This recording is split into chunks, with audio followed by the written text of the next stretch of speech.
اللہ اللہ اللہ اللہ اللہ اللہ وكفى وسلام على عباده الذين اصطفى أما بعد أعوذ بالله من الشيطان الرجيم بسم الله الرحمن الرحيم قال الله تبارك وتعالى في القرآن المجيد والفرقان الحميد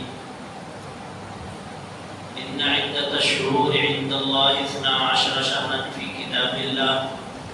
يوم خلق السماوات والأرض منها 4 حرم ذلك الدين القيم قال النبي صلى الله عليه وسلم أفضل الصيام بعد رمضان شهر الله المحرم وقال تعالى وقال رسول الله صلى الله عليه وسلم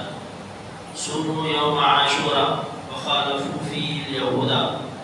صوموا قبله يوما أو بعده يوما أو كما قال صلى الله عليه وسلم صدق الله العظيم وصدق رسوله النبي الكريم ونحن على ذلك من الشاهدين والشاكرين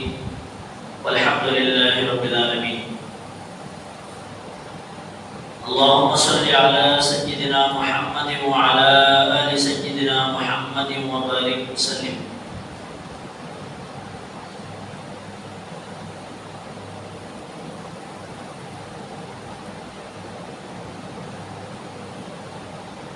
سامعین محترم،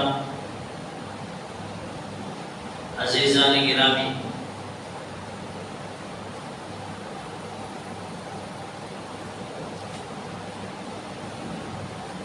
اللہ رب العزت کا یہ ہم پر نعمت اور احسان ہے کہ اس نے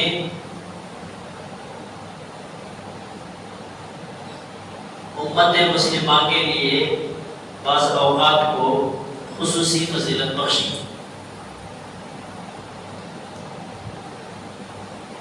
اور یہ جو فضیلتیں ہیں یہ اللہ ہی نے متعین کیے، یہ کسی انسان کے یا کسی نبی کے بنائے ہوئے نہیں ہیں۔ جیسا کہ عام طور پر محرم الحرام کا مہینہ جیسے ہی آتا ہے تو مسلمانوں کے ذہنوں میں یہ بات آتی ہے کہ شہادت حسین کی وجہ سے اس مہینے کو فضیلت حاصل ہے، اور عام مسلمانوں کو جن کے اندر دینی شعور اور دینی علم کی کمی ہے، ایسے لوگوں کو دھوکہ دیتے ہیں۔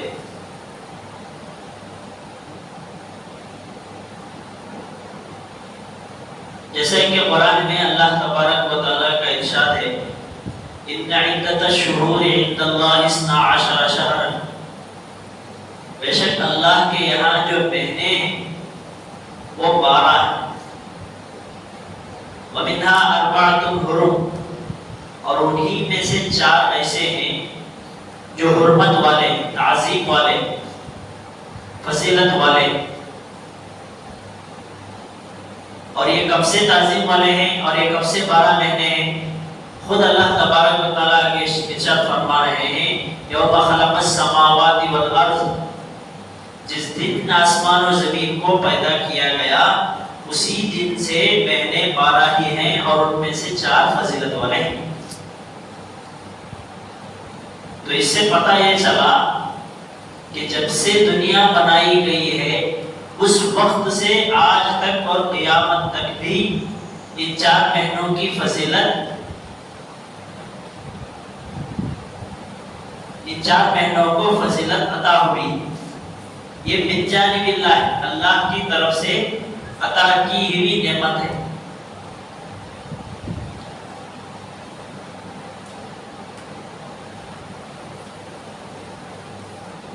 لیکن رفتہ رفتہ چلتے چلتے امت میں جب بگاڑ شروع ہوا تو اس میں بہت سارے اعمال اور بہت سارے افعال جو ہے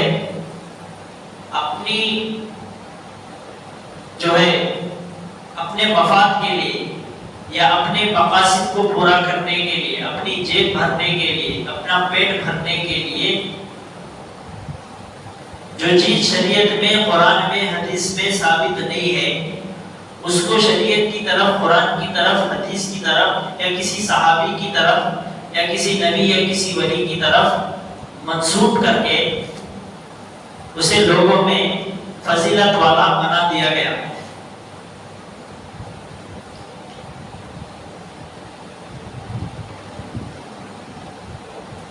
تو اس سے معلوم ہوا کہ مہینے بھی اللہ کے پاس متعین ہیں اور ان میں 4 حرمت والے ہیں، یہ بھی اللہ کے یہاں پہلے ہی سے متعین ہیں۔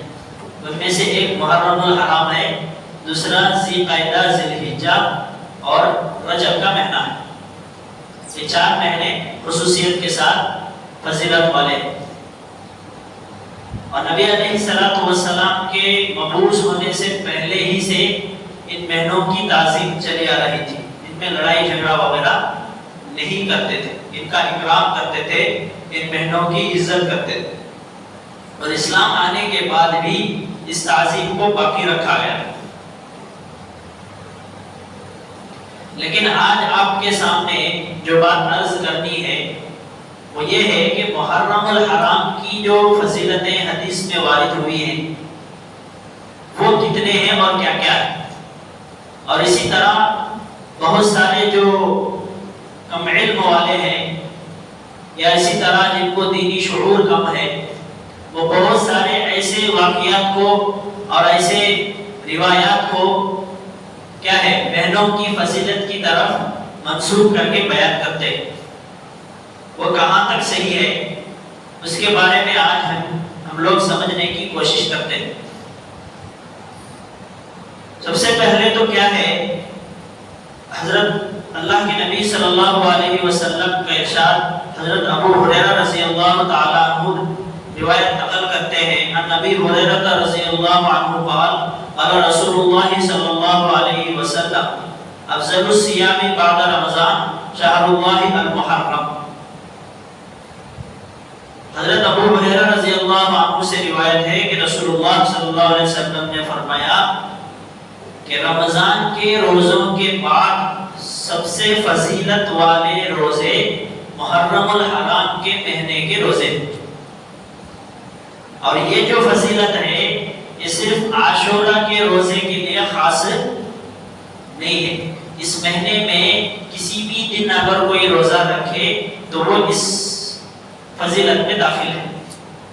پھر یوم عاشورہ کے روزے کی فضیلت مستقل الگ ہے، اس کی حدیث پہ آگے آ رہی ہے۔ پورے مہینے میں اگر کوئی آدمی کبھی بھی کسی دن کا بھی روزہ رکھے تو وہ اس فضیلت میں داخل ہوگا۔ اور اسی طرح اللہ کے نبی صلی اللہ علیہ وسلم کا ایک اور قول ہے کہ اگر یوم عاشورہ کا کوئی روزہ رکھتا ہے تو اس کے پچھلے گزرے ہوئے سال، 1 سال کے گناہ معاف ہو سکتے ہیں۔ اور اسی طرح اسی محرم الحرام کے متعلق صحیح سند کے ساتھ ایک حدیث منقول ہے کہ اللہ کے نبی صلی اللہ علیہ وسلم نے ارشاد فرمایا صوموا یوم عاشورہ، عاشورے کے دن کا روزہ رکھو، وخالفوا فیہ الیہود، اور اس میں یہودی جو لوگ ہیں ان کی مخالفت کرو، صوموا قبلہ یوما او بعدہ یوما، اس سے پہلے ایک دن کا روزہ رکھو یا اس کے بعد والے دن ایک روزہ رکھو۔ یہ فرمانے کی وجہ اور اس کی جو ہے شان نزول یہ ہے کہ یہودی بھی اس دن کو عظمت والا سمجھتے تھے، اس لیے کہ یہودیوں کو جو فرعون اور اس کے لشکر سے جو آزادی ملی تھی، جس کا تذکرہ قرآن میں ہے کہ فرعون کا لشکر پیچھے تھا اور سامنے دریا تھی، اب ادھر جائیں تو قتل ہو جاتے، آگے جائیں تو پانی میں ڈوب کر غرق ہو جاتے۔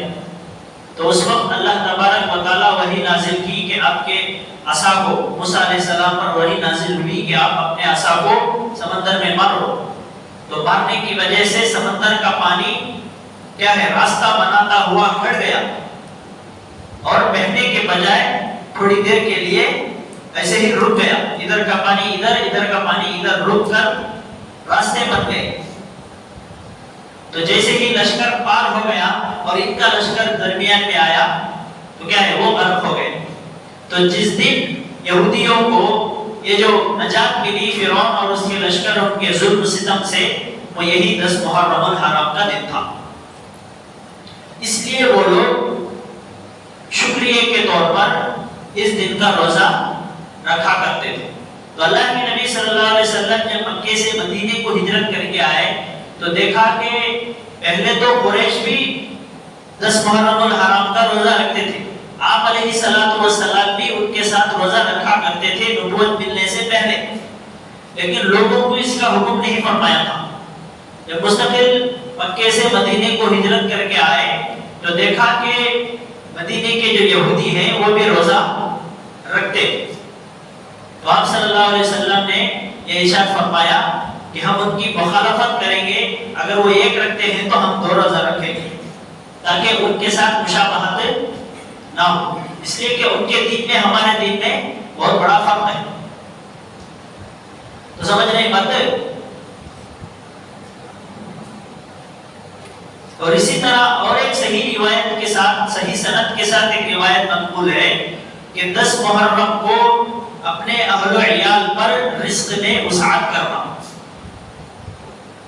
من وسع علی نفسه واهله یوم عاشوراء وسع اللہ علیہ سائر سنۃ، کہ جو آدمی اپنے آپ پر اور اپنے اہل و عیال پر عاشوراء کے دن وسعت کرے گا، رزق میں وسعت کرے گا، زیادتی کرے گا، ان کو اچھے سے اچھا کھانا کھلائے گا، وسع اللہ علیہ سائر سنۃ، تو اللہ تبارک و تعالی اس کی برکت سے اس کے پورے سال میں، اس کی روزی میں، اس کے جو ہے گھر میں وسعت اور برکت دے گا۔ یہ حدیث بھی صحیح سند کے ساتھ منقول ہے۔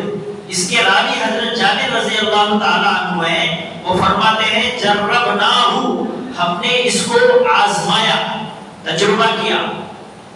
فوجدناہ کذالک، جب ہم آزمائے تو اسی طرح پایا جس طرح اللہ کے نبی صلی اللہ علیہ وسلم نے ارشاد فرمایا تھا۔ اب یہ جو حدیثیں آپ کے سامنے جو بیان ہوئی، ان حدیثوں کے علاوہ جتنی بھی فضیلتیں بیان کی جاتی ہیں وہ تمام کے تمام غیر مستند اور ضعیف الروایات، اس میں کرنے کے صرف 3 ہی کام ہیں، ایک ہے عبادت، دوسرا ہے روزہ، اور تیسرا ہے اس دن یوم عاشوراء کے دن اپنے اہل و عیال پر کیا کرنا، وسعت کرنا۔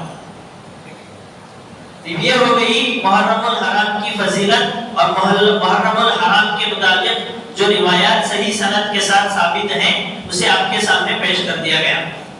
اب آگے اس کے جو منکرات ہیں اس مہینے کے، وہ کیا کیا ہیں اسے سمجھتے ہیں۔ سب سے پہلے جیسے ہی محرم الحرام کا مہینہ آتا ہے تو اسے لوگ محرم کے مہینے کو غم کا مہینہ سمجھتے ہیں۔ کیا سمجھتے ہیں؟ غم کا مہینہ سمجھتے ہیں۔ اس کی وجہ یہ ہے کہ اس دن نواسۂ رسول حضرت حسین رضی اللہ تعالی عنہ کو شہید کر دیا گیا۔ سب سے پہلے اس مسئلے کو سمجھنے سے پہلے ایک چیز آپ لوگوں کو سمجھنا ہے کہ اللہ کے راستے میں شہید ہونا برا یا نحوست والا کام ہے، یعنی بولے تو ثواب اور اچھا اور سعادت مند کا کام ہے۔ اللہ تبارک و تعالی ارشاد فرماتے ہیں وَلَا تَقُولُوا لِمَن يُقْتَلُ فِي سَبِيلِ اللَّهِ أَمْوَاتٌ بَلْ أَحْيَاءٌ، جو اللہ کے راستے میں شہید ہو گئے دین کے خاطر، اسلام کے خاطر، ایمان کے خاطر، تو وہ کیا ہے، اسے مردہ مت کہو، اس کی اتنی فضیلت آئی۔ اور شہید کا خون کیا ہے، کا قطرہ، خون کا قطرہ زمین پر گرنے سے پہلے وہ کیا ہوتا ہے، جنت کا مستحق ہو جاتا ہے۔ سمجھ رہے بات؟ اتنی بڑی فضیلت والا عمل ہے. خود اللہ کے نبی صلی اللہ علیہ وسلم کا ارشاد ہے، آپ نے بارہا سنا ہوگا کہ اللہ کے نبی صلی اللہ علیہ وسلم